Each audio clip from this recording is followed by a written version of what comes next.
नमस्कार. मालिकेच्या पुढील काही भागांमध्ये आपल्याला खूपच जबरदस्त असा ट्विस्ट पाहायला मिळणार आहे. आता इकडे रॉकेट हा कलाच्या मदतीला चांदेकरांच्या घरी आहे, त्याचबरोबर संगीताही आहे. परंतु इकडे सरोजची मात्र वेगळीच नाटकं सुरू आहेत. सरोज प्रत्येक वेळेस तोंडाला येईल ते बोलत असते. ती जराही विचार करत नाही की आपल्या बोलण्यामुळं एखाद्याचं मन दुखावलं जातं. आपण इतकं वाईट बोलू नये, म्हणजे आपण श्रीमंत आहोत किंवा आपल्याकडे सगळं आहे याचा अर्थ असा नाही की आपण एखाद्याशी कशाही पद्धतीनं बोलू शकतो, कशाही पद्धतीनं वागू शकतो. पण सरोज मात्र जराही विचार करत नसते, कलाच्या बाबतीतही आणि संगीताच्या बाबतीतही. ती फक्त तिला त्रासच देण्याचा विचार करत असते. तिच्या डोक्यात फक्त एवढंच असतं की काहीही झालं तरी कला ही चुकीचीच आहे. परंतु अद्वैत आता एक मोठा निर्णय घेणार आहे, कारण अद्वैतनं पाहिलेलं आहे की कलाच्या सोबत सरोज कशा पद्धतीनं वागत आहे हे अद्वैतनं पाहिलेलं आहे. आणि अद्वैतला या गोष्टीचा खूपच राग आलेला आहे. अद्वैतला ही गोष्ट अजिबात पटलेली नाही की कलाच्या ह्या बाबतीत असा विचार केला गेलेला आहे. ही गोष्ट अद्वैतला अजिबात आवडलेली नसते, कारण सरोजने कलाला ढकलून दिलेला आहे. हॉस्पिटलमध्ये पण ती तिच्यासोबत चुकीचं वागलेली आहे. ही गोष्ट अद्वैतला सोहमकडून कळलेली असते. अद्वैतची तब्येत आता सुधारत असते, त्याच्यामध्ये चांगली सुधारणा होत असते, त्याला बरं वाटत असतं. पण जेव्हा त्याला आता ह्या गोष्टी कळतात तेव्हा त्याला खूप राग येतो. त्याहीपेक्षा वाईट वाटतं की ज्या व्यक्तीने आपली एवढी चांगली सेवा केलेली आहे, आपल्याला दिवस रात्र त्या व्यक्तीने आपल्यासाठी एवढं केलेलं आहे, आणि आईने तिच्या बाबतीत माझ्याशी चुकीचं सांगितलेलं होतं. मला आईनं असं सांगितलेलं होतं की तिने निघून गेलेली आहे, पण आईनेच तिला हाकलून दिलेलं होतं, म्हणून तिला या घरातून जावं लागलेलं होतं. हे सगळं अद्वैतला कळलेलं असतं. आणि अद्वैत आता घरीच असतो. अजून त्याने ऑफिस जॉईन केलेलं नसतं आणि अद्वैतच्या डोक्यात या सगळ्या गोष्टी येत असतात. अद्वैत विचार करत असतो, म्हणजे काय झालेलं आहे, कशा पद्धतीनं गोष्टी घडत आहेत, हा विचार अद्वैतही करू लागलेला असतो. आणि अद्वैत म्हणत असतो की खरे माझ्यासाठी कॉफी घेऊन येणार होती, पण कॉफी आईनं आणली. असं काय झालं की कॉफी आई घेऊन आलेली आहे. आणि अद्वैत पाहतो की सरोजने कलाला सांगितलेलं असतं की तू अजिबात अद्वैतच्या जवळपासही जायचं नाही. अद्वैतच्या बाबतीत जे काय करायचं आहे, जे काय पाहायचं आहे ते मी पाहील. तू अद्वैतच्या जवळपासही फिरकायचं नाही आणि अद्वैतपासून लांब राहायचं. हे सगळं अद्वैतला कळलेलं असतं. कारण कला काही अद्वैतकडे येत नसते. अद्वैत कलाला बोलवत असतो खरे खरे, पण कला काही येत नसते.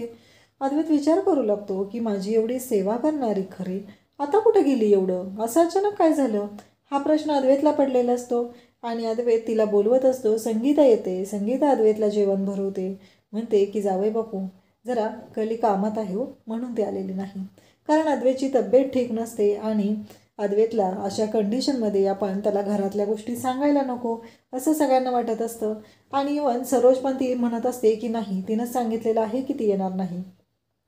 इवन कलाला आता ती बेडरूममधूनही हाकललेलं असतं. तिला सांगितलेलं असतं की अद्वैतच्या बेडरूममध्ये तू जायचं नाहीस. कला तरीही शांत राहते. लांबून अद्वैतकडे पाहत असते. अद्वैतची तब्येत, त्याला काही त्रास होतोय का हे सगळं ती पाहत असते. संगीताला आणि रॉकेटला करायला लावत असते. आणि मग अद्वैत एक दिवस उठून खाली येतो आणि पाहतो तर काय, सरोजने कलाला किचनमधून हाताला धरून ढकललेलं असतं आणि ती पडणार असते. तेवढ्यात अद्वैत येतो आणि अद्वैत कलाचा तोल सावरतो. अद्वैत कलाला म्हणतो खरे, आणि तो सरोजकडे पाहतो, कारण सरोजने कलाच्या हाताला धरून तिला धक्के मारत बाहेर काढलेलं असतं. अद्वैतला या गोष्टीचा खूप राग आलेला असतो. त्याला ही गोष्ट पटलेलीच नसते की आपली आई एखाद्याशी एवढ्या चुकीच्या पद्धतीनं कशी काय वागू शकते, म्हणजे हे मूर्खपणाचं लक्षण आहे असं अद्वैतला वाटत असतं. परंतु हे सगळं जे सरोजचं चाललेलं असतं हे मुद्दामूनच चाललेलं असतं. मूर्खाच्या पेक्षा जास्त खालच्या दर्जाचं ती वागत असते. ती विचारही करत नसते की माणूस म्हणून आपण माणुसकीने तरी राहिलं पाहिजे. एवढी साधी अक्कल पण त्या सरोजला नसते. अद्वैतला खूप राग येतो. अद्वैत भयानक चिडतो. अद्वैत म्हणतो की आई, मला तुझ्याकडून ही अपेक्षा नव्हती, कारण आजपर्यंत तुला मी माझा आदर्श मानलेला आहे, पण आज तू मला दाखवून दिलेला आहे की तू एवढ्या खालच्या पातळीला जाऊ शकते. कारण मला अजिबात असं अपेक्षाच नव्हती की तू अशा पद्धतीनं रिॲक्ट करशील, अशा पद्धतीनं वागशील. आज तू खरेला किचनमधून धक्का मारत बाहेर काढलं आहे. पण मला एक गोष्ट सांग की खरेचं काय चुकलेलं आहे. आजपर्यंत जेव्हापासून ती आपल्या घरी आलेली आहे तेव्हापासून ती सगळ्यांशी व्यवस्थितच वागत आहे. ती सगळ्यांना समजूनच घेत आहे. प्रत्येक वेळेस मी तिच्यावर चिडलेलो आहे. मागच्या वेळेस पण आई तुझं चुकलेलं होतं, तरीही मी शांत राहिलो, कारण मला माहिती होतं खरेनं तुला ढकललेलं नाही. आबांनीही मला सांगितलेलं होतं, परंतु मी तेव्हाही शांत राहिलो, कारण मला अशी अपेक्षा होती की एक दिवस तरी आई तुझ्यामध्ये बदल झालेला असेल, तू सुधारलेली असशील, तुझ्या मनातला खरेबद्दलचा राग कमी झालेला असेल. पण तुझ्या मनातला खरेबद्दलचा राग मात्र कमी होतच नाही. अगं पण एक माणूस म्हणून बघ ना, मी म्हणत नाही आहे की तिला सून म्हणून स्वीकार कर, कारण अजूनही मी तिला बायको म्हणून स्वीकारलेलं नाही आहेच. कारण ते नातं कोणत्या पद्धतीमध्ये झालेलं होतं हे तुलाही माहिती आहे आणि मलाही माहिती आहे. पण एक माणूस म्हणून तू तिच्याशी चांगलं वागू शकते. मागच्या वेळेसही मला अस्थमाचा अटॅक आला, तरीही खरेनं मला जीवाची पर्वा न करता कोणत्या परिस्थितीत हॉस्पिटलमध्ये नेलं. कालही तुला माहिती आहे का काय झालेलं होतं? कारण त्यावेळेसही जरी मी सुरुवातीला खरेसाठी त्या आगीमध्ये उडी टाकलेली असली, तरीही त्यानंतर खरे त्या परिस्थितीमध्ये माझ्यासाठी तिथं आगीत आली. त्या आगीतून तिनं मला बाहेर काढलं आणि हॉस्पिटलपर्यंत ती घेऊन आली. हॉस्पिटलपर्यंत नुसती घेऊन आली नाही, तर तिची अवस्था इतकी वाईट होती. तिला स्वतःला भाजलेलं होतं, तिला स्वतःला चटके लागलेले होते. पण त्या परिस्थितीमध्ये तिनं माझा सांभाळ केला. तिच्यासाठी इतका मोठा धक्का होता, तरीही तिनं माझी बाजू घेतली. हे सगळं तिनं माझ्यासाठी करत आहे. पण तू प्रत्येक वेळेस तिला दोष देत आहे. आजही तू ज्या पद्धतीनं वागलेली आहे ते चुकीचं आहे, कारण मला असं वाटत नाही आहे की आई तू अशा पद्धतीनं वागलं पाहिजे. मान्य आहे मला खरे पण चुकते, पण आजपर्यंत तिनं तुझ्याशी कधी चुकीचं वागलेलं नाही, तिनं कधीच तुला उलट उत्तर दिलेलं नाही. मग तू प्रत्येक वेळेस अशा पद्धतीनं का रिॲक्ट करतेस? का असं वागतेस तू आई? हा प्रश्न अद्वैतनं विचारलेला आहे. आणि सरोजला खूप मोठा धक्का बसलेला आहे की आजपर्यंत जो अद्वैत माझा शब्द खाली पडू देत नव्हता, त्या अद्वैतनं आज माझ्याशी अशा पद्धतीनं बोललेलं आहे, तेही या मुलीसाठी. यामुळं सरोजला खूप राग आलेला असतो. अद्वैत म्हणतो की आई बाद झालं, आज जे तू बिहेवियर केलेलं आहे ना ते पूर्णपणे चुकीचं आहे. यापुढं जर मला असं काय वाटलं तर मी तुझ्याशी माझं असलेलं नातं तोडेल, कारण मला माझी आई अशा परिस्थितीमध्ये नको आहे. अशा मनस्थितीची माझी आई मला नको आहे. आजपर्यंत मी माझ्या आईला एक माझा आदर्श समजलेला आहे. एवढी मोठी तू बिझनेसमन, पण अशा छोट्या छोट्या गोष्टींमध्ये अशा पद्धतीने वागशील, रिॲक्ट होशील असं मला वाटलं नव्हतं. त्यानंतर अद्वैत आणि कला रूममध्ये येतात. त्याचबरोबर अद्वैत आईला सांगतो की एक गोष्ट लक्षात ठेव, आता मला कलाच्या हातचंच जेवण पाहिजे, कलाच्या हातचेच सगळं कलानेच माझ्यासाठी केलं पाहिजे. कारण मला वरती सांगितलं जात होतं की तिची तब्येत बिघडलेली आहे म्हणून ती येऊ शकत नाही, आणि आत्ता मला कळते की हे सगळं तू करायला लावलं आहे, म्हणून खरे आमच्या रूममध्ये येत नव्हती. हे सगळं अद्वैत बोलत असतो. आणि इकडे सरोजला मात्र खूप मोठा धक्का बसलेला असतो. आबांनाही धक्का बसलेला असतो आणि संगीतालाही. सरोजला मात्र धक्का बसलेला असतो की अद्वैत माझ्याशी असं का वागला.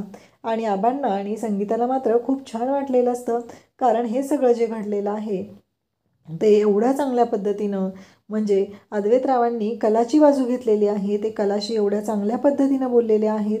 या गोष्टीमुळं आबांना आणि संगीताला छान वाटलेलं असतं. त्यानंतर अद्वैत आता हळूहळू बरा होत असतो, त्याच्यामध्ये रिकव्हरी होत असते. आणि त्याचबरोबर अद्वैत मग कलाला आता किचनमध्येही मदत करायला लागलेला असतो.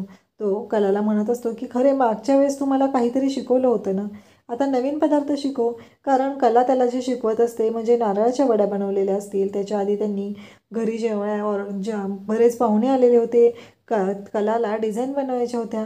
त्यावेळेसही कलाने आणि अद्वैतने एकत्रित भजी बनवलेली होती, स्वयंपाक केलेला होता. त्यामुळं अद्वैत म्हणू लागतो की मला शिकव. आणि अद्वैत या गोष्टींमध्ये रस घेत असतो. कला ही सुंदर सुंदर डिझाईन बनवत असते.